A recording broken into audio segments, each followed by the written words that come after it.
The topic I have chosen to speak on is a second climacteric for capitalism, which basically suggests, first of all, that it is the times we are living in constitute a climacteric for capitalism, a defining, decisive moment in its life.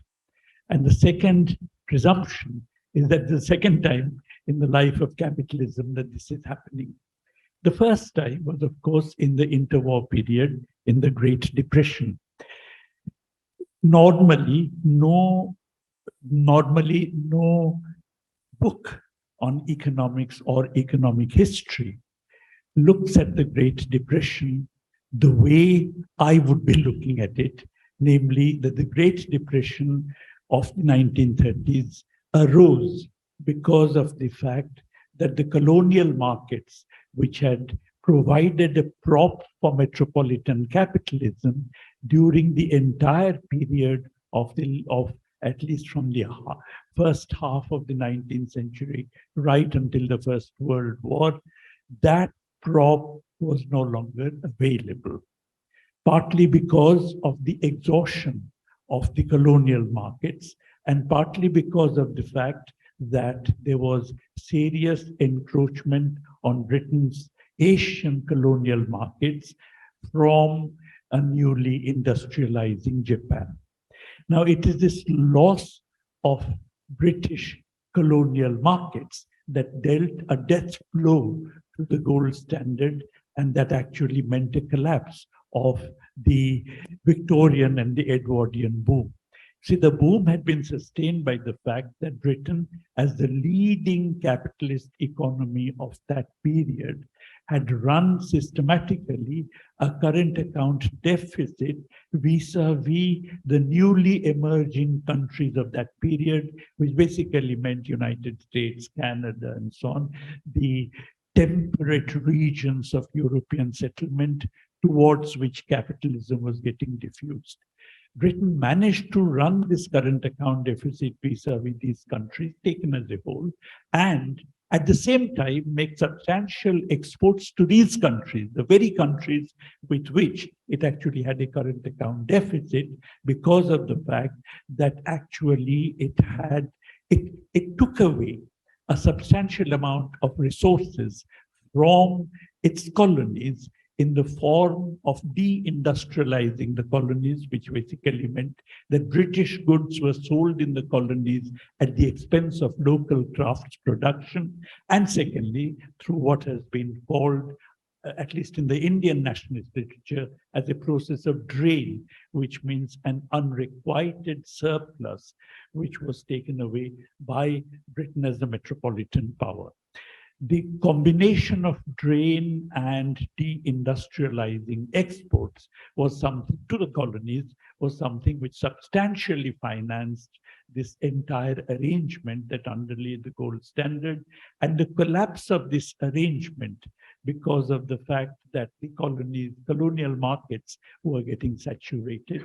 Eric Hobsbawm, by the way, the historian of British industrialism, refers to the entire British exports of the late 19th century as a flight to the colonies. In other words, Britain had left its own market open, was allowing the other newly industrializing countries to encroach upon its markets. It was not competitive vis-a-vis them in order to export commodities to them, and therefore it was basically engaged in a flight to colonies. That entire arrangement collapsed, as I said, in the interwar period, and that is what basically gave rise to the Great Depression, which was, of course, accentuated by the fact that the collapse of agricultural prices in the 1920s actually made the magnitude of drain from the colonies in pound sterling terms much less than it had been before. So that arrangement could not be sustained, and one can actually look at the developments in the 1920s and 30s, Britain's return to gold, the squeezing of British workers, which produced the general strike in Britain in 1926, and of course the competitive depreciation of currencies that occurred when the gold standard collapsed, all as a sequence of events following this fact that a situation had arisen in which the old arrangement could not be sustained. The new arrangement that came into being, the new prop that came into being, of course, was state intervention in demand management.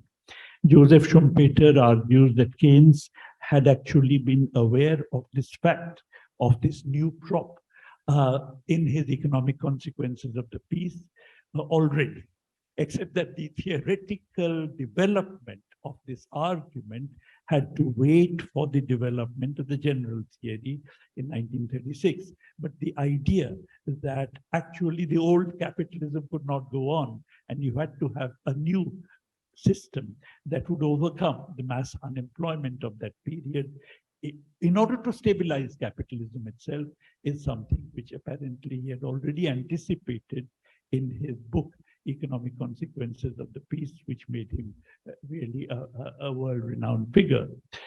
Now, the fact that it could not be that state intervention in demand management could not be introduced into the capitalist system in the pre-Second World War period, except in Germany through armaments expenditure, and in the United States in an episodic manner through the New Deal, and therefore had to await the end of the Second World War, was because social democracy, as you know, took it up in a big way. And of course, this is why for a long period of time, which has been referred to as the golden age of capitalism, you had this new prop, namely state intervention in demand management. The fact that capitalism always needs some kind of an external prop of this kind, whether it is colonial markets or whether it is state providing markets for the capitalist sector, is something which was originally advanced as a theoretical proposition by Rosa Luxemburg. There were, of course, many questions raised about Rosa Luxemburg's argument at that time, but the fact that the basic argument, the core of her argument, was substantially true, was established much later by Mikhail Kalecki. So the fact that capitalism requires such a prop is something which, unless you believe in Say's law, becomes an evident proposition. And Kalecki established this, and the kind of prop that capitalism had during the Golden Age was state intervention in demand management. During the period of the Golden Age, of course, there was a substantial accumulation of capital.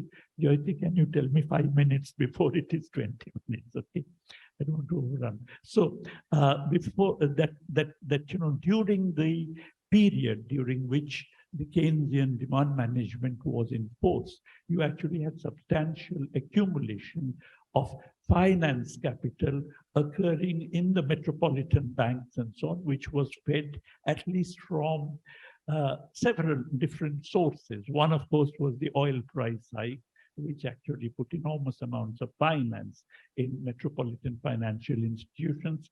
The second was, of course, the US current account deficits, which became systematic, certainly in the 1980s, but which had made their appearance even earlier. And then, of course, the second oil shock even added further to it, so that there was an enormous accumulation of finance. The finance wanted to go global because in search of profitable investment opportunities. The system which had existed until then had allowed capital controls, and therefore it was in the interest of finance to actually change the system so that barriers or impediments to its free flows, free global flows, were overcome. And this is something which basically meant the introduction of neoliberal economic policies. And this was greatly facilitated by the inflation that occurred in the 1970s, early 1970s, in the metropolitan capitalist world.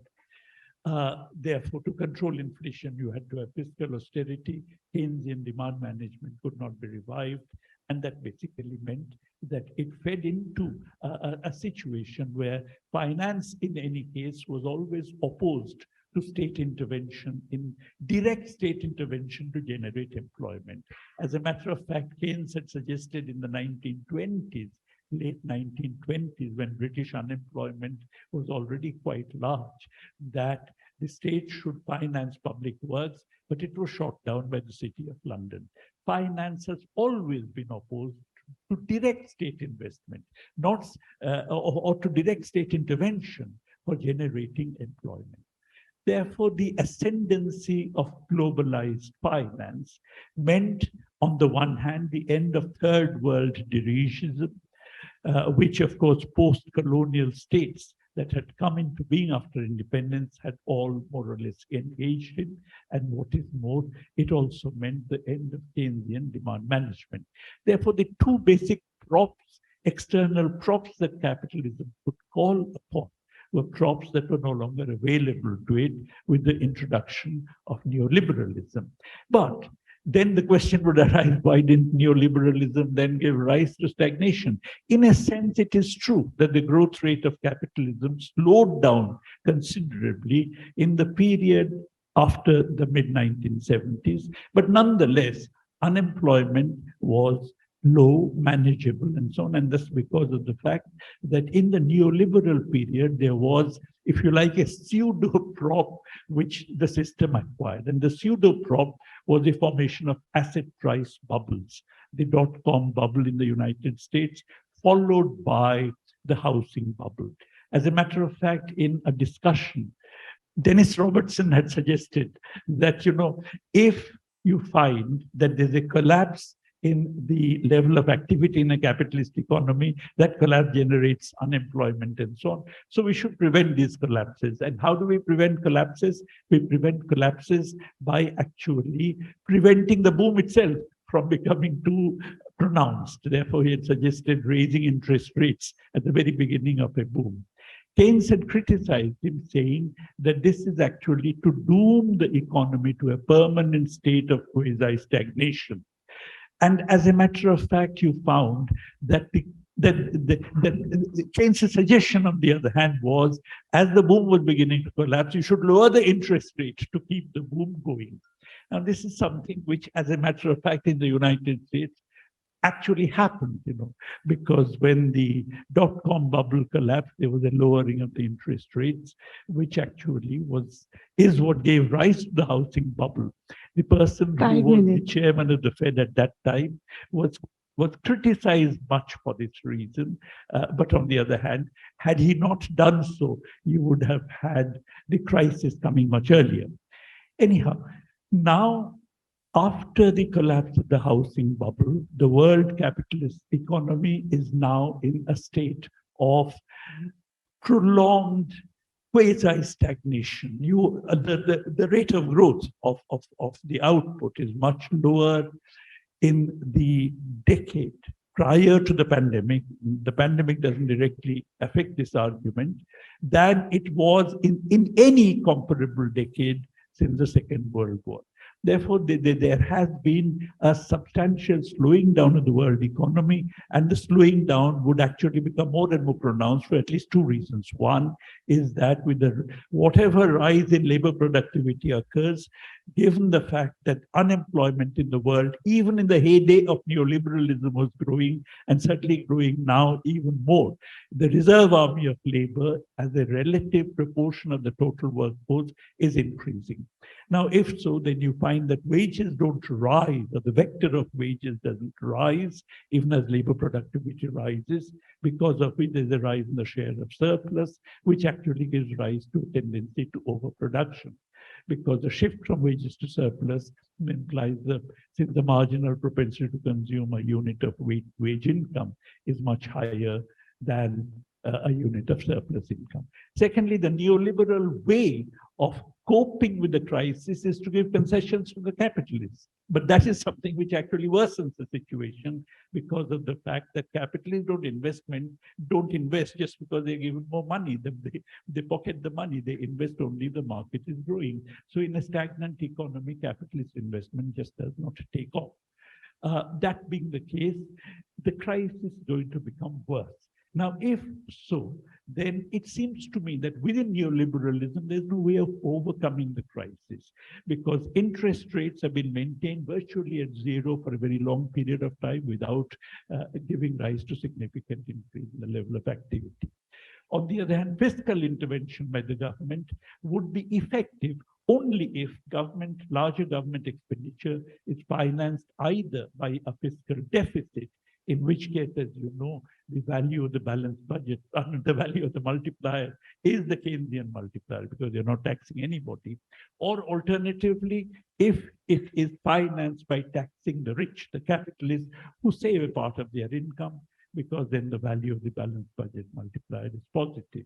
So you find that the only two ways of financing government expenditure so that it can have a stimulating effect is, but both these are out under neoliberalism because the hegemony of globalized finance would certainly not allow capitalist intervention. I mean, capitalists being taxed or the rich being taxed, and likewise, finance is always opposed to fiscal deficits because it is opposed in any case, as I mentioned, to state intervention.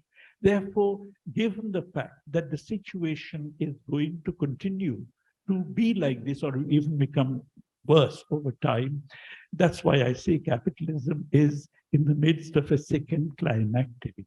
Now, the getting out of it implies one way or another transcending neoliberalism.